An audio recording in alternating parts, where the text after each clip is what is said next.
যে বিষয় ভিত্তিক ইরান নিয়ে আজকে আলোচনা, সেটি হচ্ছে হরমুজ প্রণালী নিয়ে। কারণ ইউএস প্রস্তুতি নিয়েছে স্ট্রাইক করবে, যেটি হচ্ছে সর্বশেষ বিভিন্ন গণমাধ্যমের সিএনএন থেকে শুরু করে সব জায়গার আমি বলবো শিরোনাম।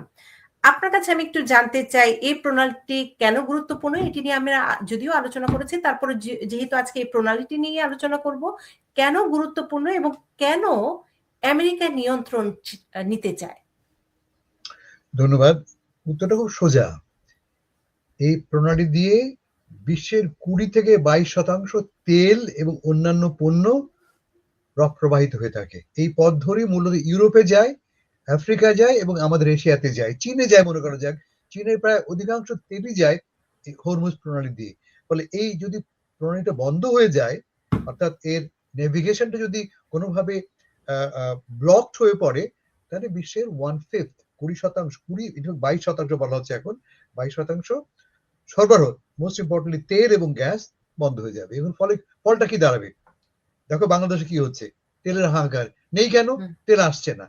তেল তো একটা ব্যাপার, এর চেয়ে বড় সমস্যা হবে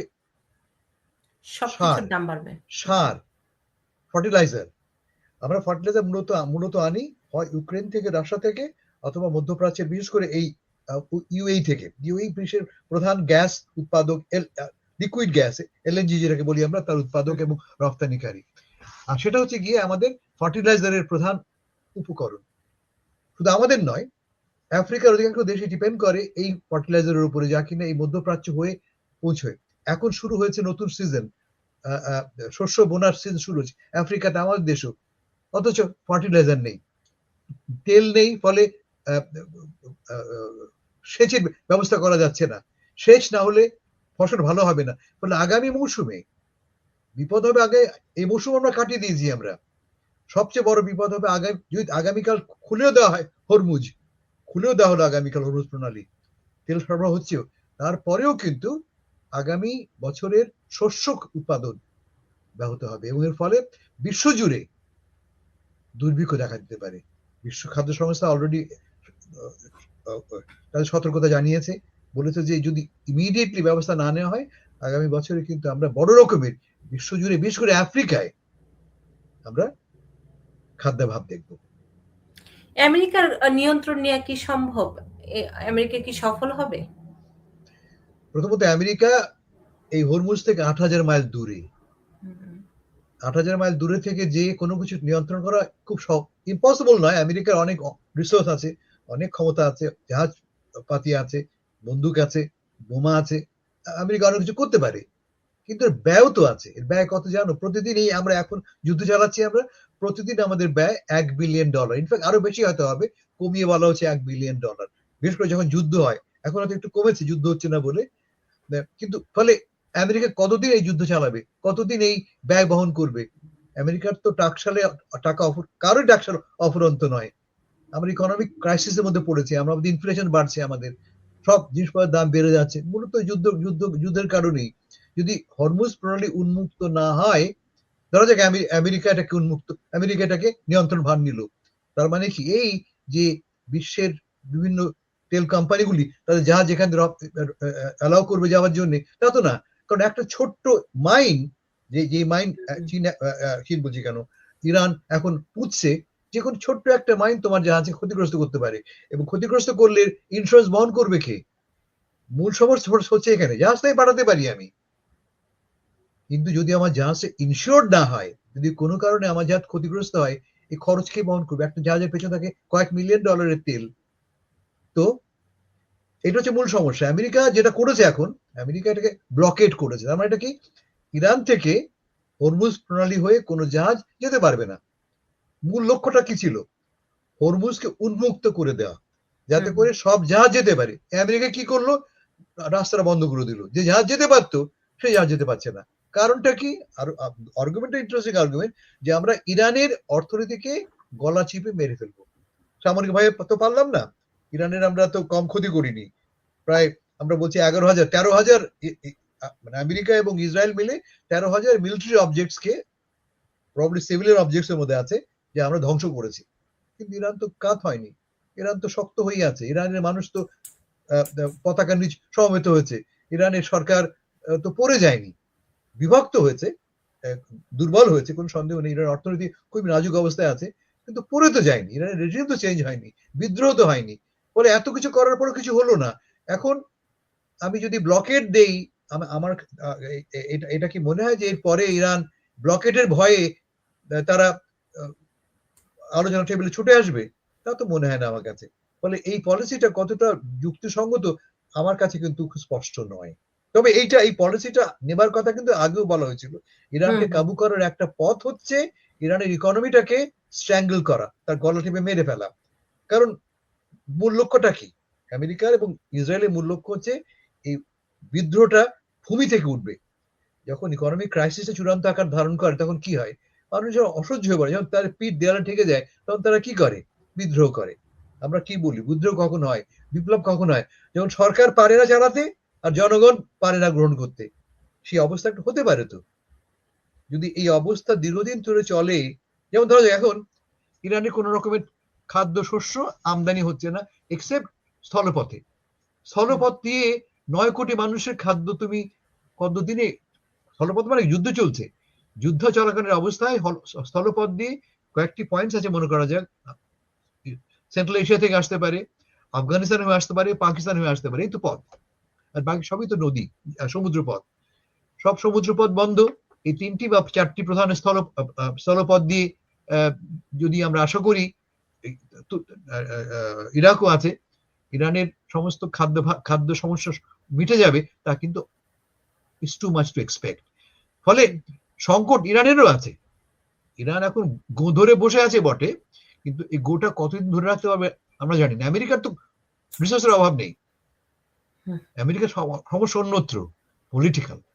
ট্রাম্প সাহেব যদি চান, আমেরিকা যদি চায়, আমেরিকা এই যুদ্ধ আরো কয়েক বছর, ইরাকে, আফগানিস্তানে 20 বছর ধরে চালিয়েছে, ইরাকে 10 বছর 15 বছর ধরে আমরা যুদ্ধ করেছি। আমরা ইরানেও করতে পারি আমরা, কিন্তু ফলটা কি দাঁড়াবে?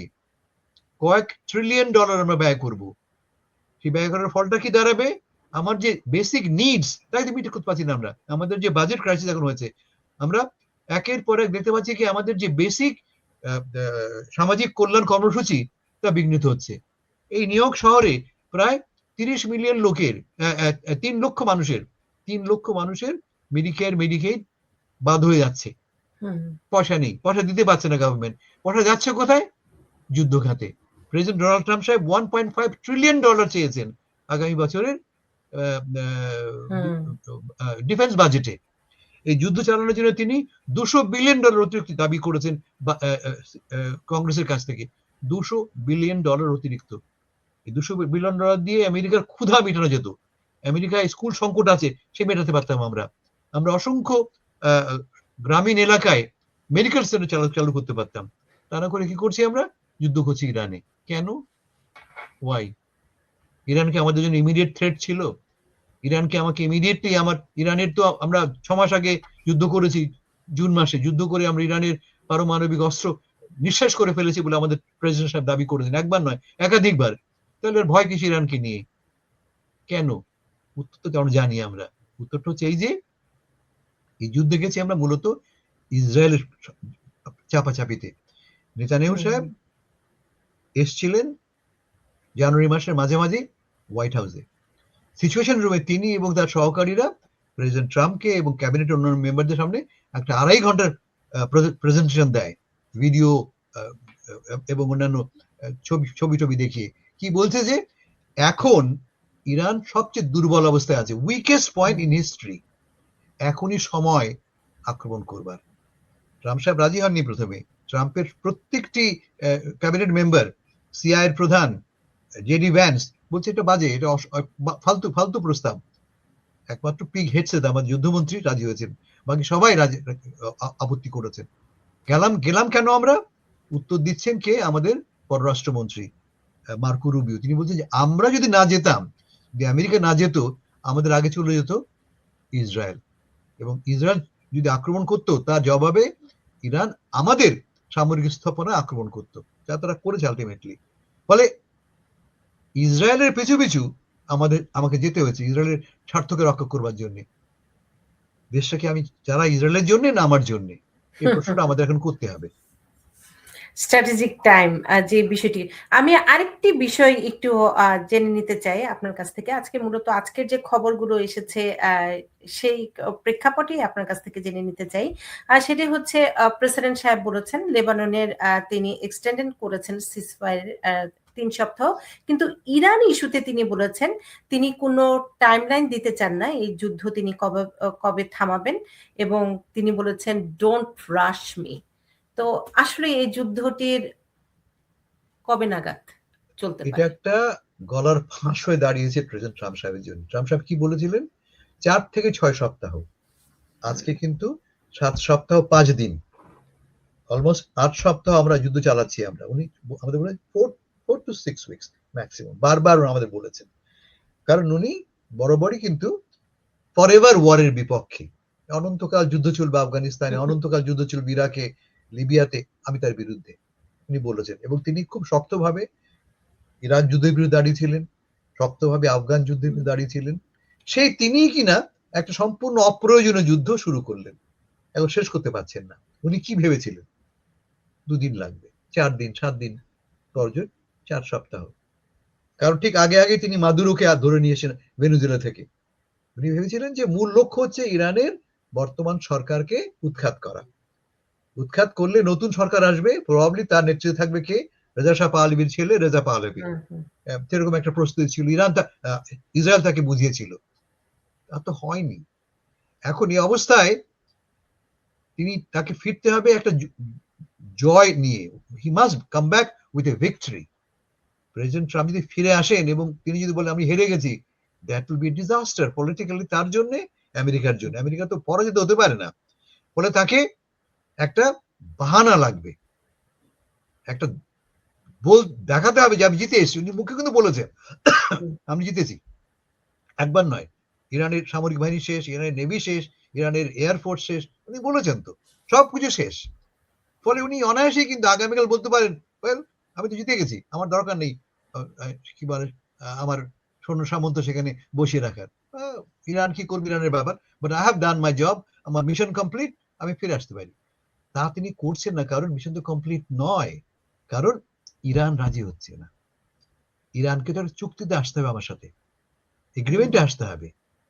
আমি একলা বললেই তো যুদ্ধ বন্ধ হবে না। আমি তো বললাম চলে আসলাম যুদ্ধ বন্ধ, ইরান কি বলবে যুদ্ধ বন্ধ? ইরান তো আগামীকাল বোমা ছুড়ে মারবে আমেরিকার যে সমস্ত বেজ আছে, যদিও সে বেজগুলো ইতিমধ্যে ক্ষতিগ্রস্ত, আবারও মারতে পারে। বা মধ্যপ্রাচ্যে আমেরিকার যে সমস্ত বন্ধু আছে, ইউএই, বাহরাইন, কাতার, তাদেরকে গুলি ছুটতে পারে, আক্রমণ করতে পারে। ফলে যুদ্ধ তো একা আমেরিকা বন্ধ করতে পারে না, যুদ্ধ দুপক্ষে হয়, দুপক্ষকে বন্ধ করতে হবে। এবং বন্ধ করার জন্য কি দরকার? একটা চুক্তি দরকার। সেই চুক্তিটি হতে পারছে না। এবং হতে পারছে না কেন? এটাও খুব ইন্টারেস্টিং। হওয়াটা উচিত ছিল। দুপক্ষই রাজি, দুপক্ষই বুঝতে পারছে যুদ্ধ আমি জিতবো না, দুপক্ষই বুঝতে পারছে এই যুদ্ধ ইজ নট উইনেবল, এবং এটা বিশ্বের জন্য মহা ক্ষতির কারণ হচ্ছে। এবং উভয় দেশের জন্যই লং টার্ম আন্তর্জাতিক প্রতিক্রিয়া খুব নেগেটিভ। লং টার্ম ইরান, তার প্রতিবেশী দেশগুলি খুব ক্ষিপ্ত, বাড়ির পাশের দেশে বোমা ছুড়ে মেরেছ, মানুষ ক্ষতিগ্রস্ত হয়েছে। ইউএই, কাতার, সৌদি আরব সবাই ক্ষিপ্ত হয়ে আছে ইরানের উপরে। আমরা প্রতিবেশী, তুমি আমাকে গুলি ছুড়ছো। ইরান বলছে আমি তোমাকে গুলি ছুড়ছি না, তোমার দেশে আমেরিকান সামরিক বেজ আছে, আমি সেখানে গুলি ছুড়ছি। বাট যেখানে গুলি ছুড়বে কেন, ক্ষতিগ্রস্ত আমি হচ্ছি তো। আমি ইউএই, আমি কাতার, যেমন ইউএই সবচেয়ে বড় যে গ্যাস ক্ষেত্র বন্ধ হয়ে গেছে, 5 বছর লাগবে তারা বলছে, হয়তো কম সময় লাগবে, অ্যাটলিস্ট বছর 5 লাগবে তারা বলছে এটা পুরোপুরি চালু হতে। যেখানে আমরা বলতাম এই দেশগুলি কাতার, কুয়েত, দুবাই বিশেষ সবচাইতে আমরা বলি সেফ হেভেন, নিরাপদ, এখানে চমৎকার জায়গায় যাবো, খুব ফুর্তি করবো, এখানে কোনো ভয় নেই। সেখানে কি দাঁড়ালো? ইরান তার এই $10,000 ড্রোন পাঠিয়ে সে দেশটাকে কমপ্লিটলি আনসেফ করে ফেললো। লোক পালাচ্ছে, এই লোক ইনভেস্ট করবে না। আগামীকাল কি হবে? এর পরের নেক্সট স্টেপটা কি জানো? এই পুরো মধ্যপ্রাচ্যে, পুরো এই গালফ এলাকাতে আমেরিকান ডেটা কোম্পানিগুলি বিশাল ডেটা সেন্টার করেছে, গুগল করেছে, সমস্ত প্রত্যেকটি বড় বড় কোম্পানি বিলিয়নস অফ ডলার্স এর ডেটা সেন্টার করেছে। ইরান সিম্পলি $10,000 একটা ড্রোন পাঠিয়ে ওই ডেটা সেন্টারে 12টা বাজাতে পারে। এটা হচ্ছে পরবর্তী ফেজ। এবং তাই যদি হয় তাহলে বিশ্বে যে ডিসরাপশন হবে, কমিউনিকেশন ডিসরাপশন হবে, কেমন, এটা রিকভার করা খুব কঠিন হবে। সে কারণে উভয় পক্ষই বোঝে যে চুক্তি করতে হবে, কিন্তু চুক্তি করবার জন্য কি এই মুহূর্তে যেটা হচ্ছে দুপক্ষই টানা হাঁচড়া করছে। দড়ি টানাটি আমরা খেলি না, দড়ি টানাটানি করি আমরা, দড়ি টানাটানি করছি। কে অ্যাডভান্টেজ পাবে এই দড়ি টানাটানিতে? দুই পক্ষই এটা করে যাচ্ছে, এবং এই কাজটা মোটে অ্যাডাল্টের মতো করছে না, ছেলেপেলেদের মতো করছে দুপক্ষই। আমার মনে হয় যে এখন সময় এসছে এই দড়ি টানাটানি বাদ দিয়ে একটা মাঝামাঝি জায়গায় পৌঁছানো, যাতে করে দেশের মানুষ, বিশ্বের মানুষ শান্তি খুঁজে পায়। পাকিস্তান কি সেই কাজটি করতে পারবে কিনা? পাকিস্তান খুব ভালো অবস্থায় এই মুহূর্তে আছে। পাকিস্তানই একমাত্র দেশ যার সাথে সবাই কথা বলছে, ইসরায়েল ছাড়া। পাকিস্তানের সাথে আমেরিকার সাথে, আমাদের প্রেসিডেন্ট সাহেবের সাথে তো আসিফ মুনিমের খুব ভালো সম্পর্ক, তারা প্রায় টেলিফোনে কথা বলেন। একইভাবে পাকিস্তানের সঙ্গে ইরান, সৌদি আরব, তুরস্ক এবং মিশর, এই দেশগুলি ঘনিষ্ঠভাবে যুক্ত। এই উদ্যোগটা একা পাকিস্তানের নয়, পাকিস্তানের সঙ্গে হাত মিলিয়েছে তুরস্ক, হাত মিলিয়েছে ইজিপ্ট, এবং পেছন থেকে সৌদি আরবের সমর্থনও আছে। ফলে মাথা রাখবে, একসময় কিন্তু ইরান, পাকিস্তান এবং তুরস্ক মিলে আরসিডি করেছিল। আরসিডি হচ্ছে গিয়ে রিজিওনাল কোঅপারেশন ফর ডেভেলপমেন্ট। এটা সিয়াটো সেন্টো যে আমেরিকান যে সামরিক জোট ছিল, তারই একটা অফশুট। মূল লক্ষ্য ছিল এই তিন দেশকে আমেরিকার কাছে নিয়ে আসা। ফলে অনেক আগে থেকে কিন্তু এই দেশগুলির সাথে, ইরানের সাথে পাকিস্তানের নিকট সম্পর্ক আছে। এবং পাকিস্তানই একমাত্র দেশ যে কথা বলছে মধ্যপ্রাচ্যের সব দেশের সঙ্গে। সৌদির সঙ্গে কিন্তু পাকিস্তানের সদ্য স্বাক্ষরিত নিরাপত্তা চুক্তি আছে, যে চুক্তির অধীনে সৌদিকে তারা নিউক্লিয়ার আমলা দেবে, সামরিক পারমাণবিক অস্ত্র দিয়ে সাহায্য করবে, এমন চুক্তিও সেখানে বলা হয়েছে। এই অবস্থায় পাকিস্তান খুব একটা অ্যাডভান্টেজের অবস্থায় আছে, যে আমি সবার পক্ষে কথা বলি। মোস্ট ইম্পর্টেন্টলি আমেরিকা ট্রাস্ট করছে পাকিস্তানকে। এই যে শেষ যেই সিজ ফায়ার এক্সটেন্ড হলো, তার জন্য ব্যক্তিগতভাবে আসিফ মুনির ফোন করে অনুরোধ করেছেন। উনি বলেছেন যে আমরা কথা বলছি এবং কথার রেসপন্স পাচ্ছি আমরা, সো গিভ আস সাম মোর টাইম। তার অনুরোধের পরিপ্রেক্ষিতে ট্রাম্প সাহেব রাজি হয়েছেন সিজ ফায়ারটা এক্সটেন্ড করতে। কিন্তু এও বলেছেন যে যদি সিজ ফায়ারে বন্ধ হতে কাজ না হয়, আমি কিন্তু যে কোনো সময় আবারও যুদ্ধ শুরু করতে পারি।